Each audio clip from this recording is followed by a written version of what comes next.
नमस्कार बच्चों हमारा टॉपिक कृषि पत्तियां जारी है। इसमें हमें फसल और कृषि पत्तियों का अध्ययन पिछली वीडियो में कर चुके हैं।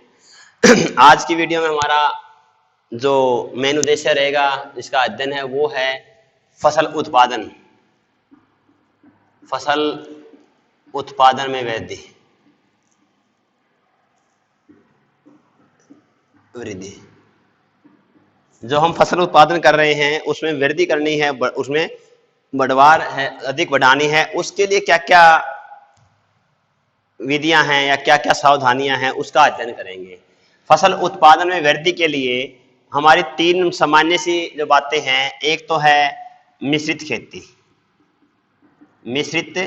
खेती, दूसरा है फसल चक्कर और तीसरा है जमीन को खाली छोड़ना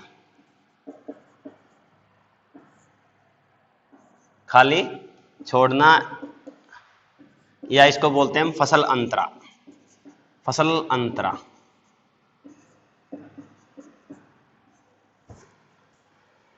तो ये तीनों विधियां हमें ध्यान रखना चाहिए। सबसे पहला है हमारा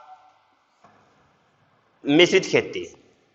ये क्या है कि एक ही समय में एक साथ दो फसलें उगाई जाती हैं।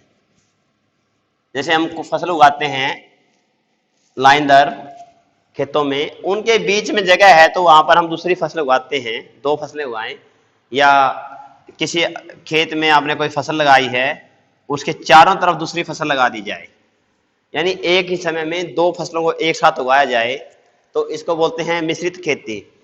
ये क्यों की जाती है? इसके कई उद्देश्य हैं। एक तो जैसे कि हम एक तो दो फसलें उगाना चाहें, इसमें एक फसल हम फलीदार लगाएंगे, एक मोटे अनाज के लिए एक फलीदार से फसल लगाने से क्या फायदा होता है? फलीदार पौधों की जड़ों में, जो फलीदार पौधे हैं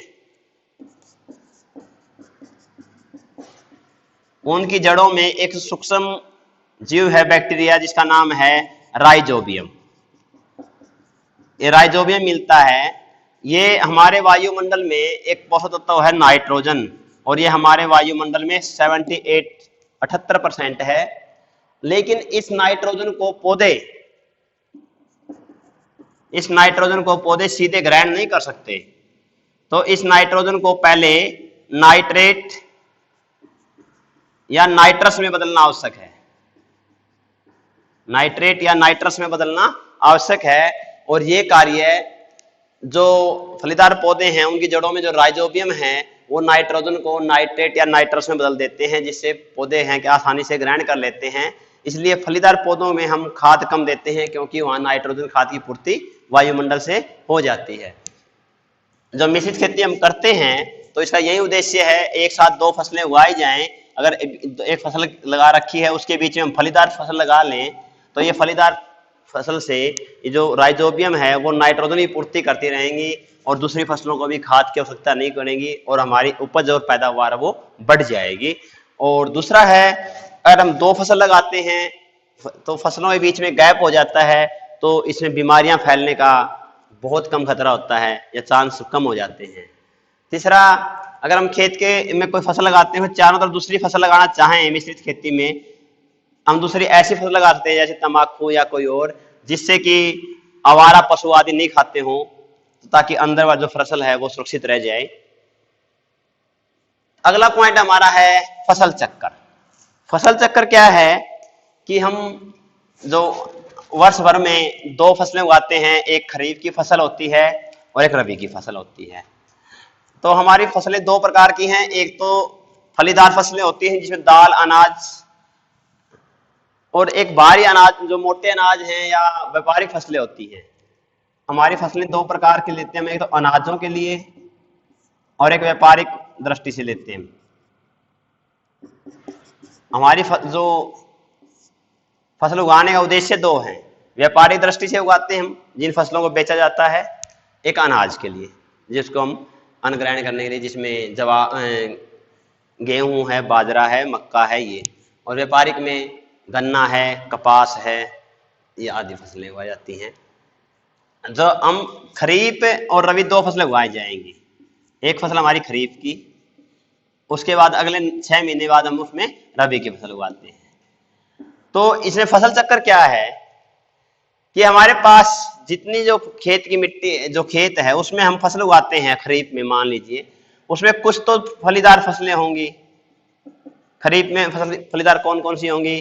गवार है, मूंग है, तिल है, और कुछ हमारी व्यापारिक फसलें उगाई जाएंगी जैसे कपास है, गन्ना है। अगर हम उसके बाद रबी की फसल उगाए जाएं तो हम खेतों में इस प्रकार हैं, जिस मिट्टी में हमने खरीफ में फलीदार फसलें उगाई थी उसमें हम रबी में फलीदार फसल नहीं उगाएं, और जिस में हमने खरीफ में फलीदार फसल नहीं उगाई रबी में उस मिट्टी में फलीदार फसलें उगाएं। फसलों की अदला बदली कर दें, फसलों को हेर फेर कर या अदल बदल कर बोने की विधि को हम फसल चक्कर कहते हैं। कि हम जिस मिट्टी में हमने एक फसल फलीदार ली है तो अगली बार बिना फलीदार फसल ले वहां, ताकि इस फलीदार फसल ने जो नाइट्रोजन पूर्ति की है वो अगली फसल में काम आ जाए।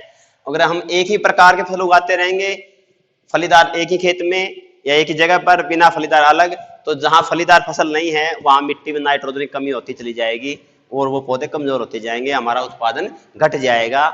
इसलिए उत्पादन बढ़ाने के लिए हमने फसलों को हेर फेर कर या अदल बदल कर बोना चाहिए, और इसी विधि को हम फसल चक्कर कहते हैं। तीसरा है जमीन को खाली छोड़ना, फसल अंतरा। इसको ये क्या है? फसल अंतरीकरण क्या है कि दो फसलों को, रबी और खरीफ दो फसलों को उगाने के बीच में, दो फसलों के उत्पादन के बीच में कुछ समय के लिए मिट्टी को, जमीन को खाली छोड़ देना फसल अंतरीकरण कहलाता है। दो फसलों के उत्पादन के बीच में कुछ समय के लिए मिट्टी को खाली छोड़ देना फसल अंतरीकरण कहलाता है।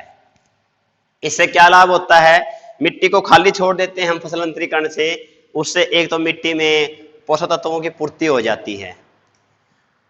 खाली मिट्टी में जो खरपतवार के पौधे हैं वो पहले उग जाते हैं, उनको नष्ट किया जाता है ताकि वो फसल उत्पादन पर अधिक प्रभाव ना डालें। और तीसरा है जो हमारी मिट्टी में सूक्ष्म जीव या कीट आदि हैं वो खाली छोड़ने से क्या है? नष्ट हो जाएंगे। तो हमारी फसल उत्पादन की 3 है महत्वपूर्ण: मिश्रित खेती, फसल चक्कर और फसल अंतरीकरण। बहुत ही महत्वपूर्ण टॉपिक है ये तीनों। इसके बाद हमारा है पशुपालन।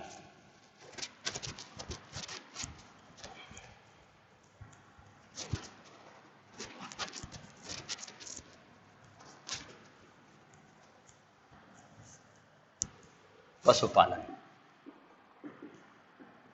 पशुपालन क्या है? कृषि के साथ साथ पशुओं को पालना, उनको अन्न देना, प्रजनन प्रक्रिया, उनकी देखभाल, इन सभी प्रक्रियाओं को पशुपालन कहा जाता है। कृषि के साथ साथ पशुओं को पालना, उनकी देखभाल करना, उनको अन्न देना, प्रजनन करवाना, ये प्रक्रियाएं मिलकर इस प्रक्रिया को हम पशुपालन कहते हैं। हमारा कृषि और पशुपालन दोनों एक दूसरे पर निर्भर हैं। कैसे बताएंगे? कि जो हम पशुपालन करते हैं वहां हमारे 2 उद्देश्य होते हैं। एक तो पशु वो पालते हैं जो हम कृषि के लिए, और दूसरे पशु हम पालते हैं दूध के लिए। दूध के लिए गाय, भैंस, कृषि के लिए हम ऊंट, बैल हैं, इनका क्या है? पालन करते हैं। तो हम जो हमारा पशुपालन और कृषि दोनों व्यवसाय एक दूसरे पर निर्भर हैं। कैसे? कि कृषि से हमें पशुओं के लिए अनाज, चारा उत्पादन है, उसके लिए समस्या नहीं आएगी, उसकी कोई भी दिक्कत नहीं है। जब पशुपालन करते हैं तो पशुओं के लिए जो आवश्यक अनाज है या चारा है वो हम खेतों से उत्पादित कर लेते हैं। दूसरी तरफ जब हम कृषि करते हैं उसमें हमें पशुओं की सहायता लेनी पड़ती है, तो पशुपालन हमारी कृषि के कार्यों में सहायता करते हैं। तो इस प्रकार ये दोनों एक दूसरे पर निर्भर करते हैं। तो पशुपालन करते समय हमें किन किन बातों का ध्यान रखना चाहिए? पशुपालन में किन किन बातों का ध्यान रखना चाहिए? सबसे पहले पशुपालन के लिए है कि हमें दुधारू पशु और कृषि करने वाले पशुओं को अलग अलग रखना चाहिए। दूसरा है पशुओं का रहने का आवास, जो शेल्टर है वो खुला, हवादार होना चाहिए। नंबर 3, पशुओं को हरा व सूखा चारा बराबर मात्रा में देना चाहिए। नंबर 4, पशुओं को सदैव ही स्वच्छ एवं ताजा जल पिलाइए, उनके पीने के लिए जल का प्रबंध हो। नंबर 5, पशुओं में समय समय पर बीमारी के टीके लगवाए जाएं। नंबर 6, पशुओं के आवास की समय समय पर या लगातार सफाई करनी चाहिए। पशुओं का आवास आवारा पशुओं से सुरक्षित होना चाहिए। तो इन तथ्यों को अगर हम अपनाएंगे पशुपालन में, तो इससे हमें एक अच्छी आय भी होगी और हमें दूध उत्पादन भी अच्छा होगा और कृषि के लिए भी हमें पशुओं की सहायता मिल जाएगी। तो पशुपालन का जो कार्य है वो कृषि पर भी निर्भर है। प्रश्न आता कि क्या पशुपालन का कार्य है, पशुपालन और कृषि एक दूसरे पर निर्भर है कैसे? तो ये तथ्य आपने बताने हैं। जो पहले लिखा है कि जो कृषि है उसके लिए पशुओं से सहायता लेनी पड़ती है, और जो कि पशुपालन के लिए जो अनाज है या घास है, चारा है, वो हमें कृषि से प्राप्त होता है। तो दोनों कार्य एक दूसरे पर निर्भर करते हैं, एक दूसरे की सहायता करते हैं, इसलिए दोनों एक दूसरे पर निर्भर हैं। पशुपालन की सावधानियां एक बार दोबारा, कि हमें जो दुधारू पशु हैं, दूध देने वाले पशु हैं, या खेती वाले पशु दूसरे, इनको अलग अलग रखना चाहिए। उनका आवास है वो खुला हवादार होना चाहिए, आंधी तूफान वर्षा से सुरक्षित होना चाहिए। उनको जो चारा, खाने पीने जो चारा है, जो भोजन है, वो प्रचुर मात्रा में होना चाहिए। उसमें सूखा चारा भी हो, हरा चारा भी हो। पशुओं को समय समय पर उनकी बीमारियों का की जांच करवाएं। अगर कोई बीमारी दिखाई दे तो उनको इलाज करवाना चाहिए, और बीमार पशुओं को अन्य पशुओं से अलग रखना चाहिए।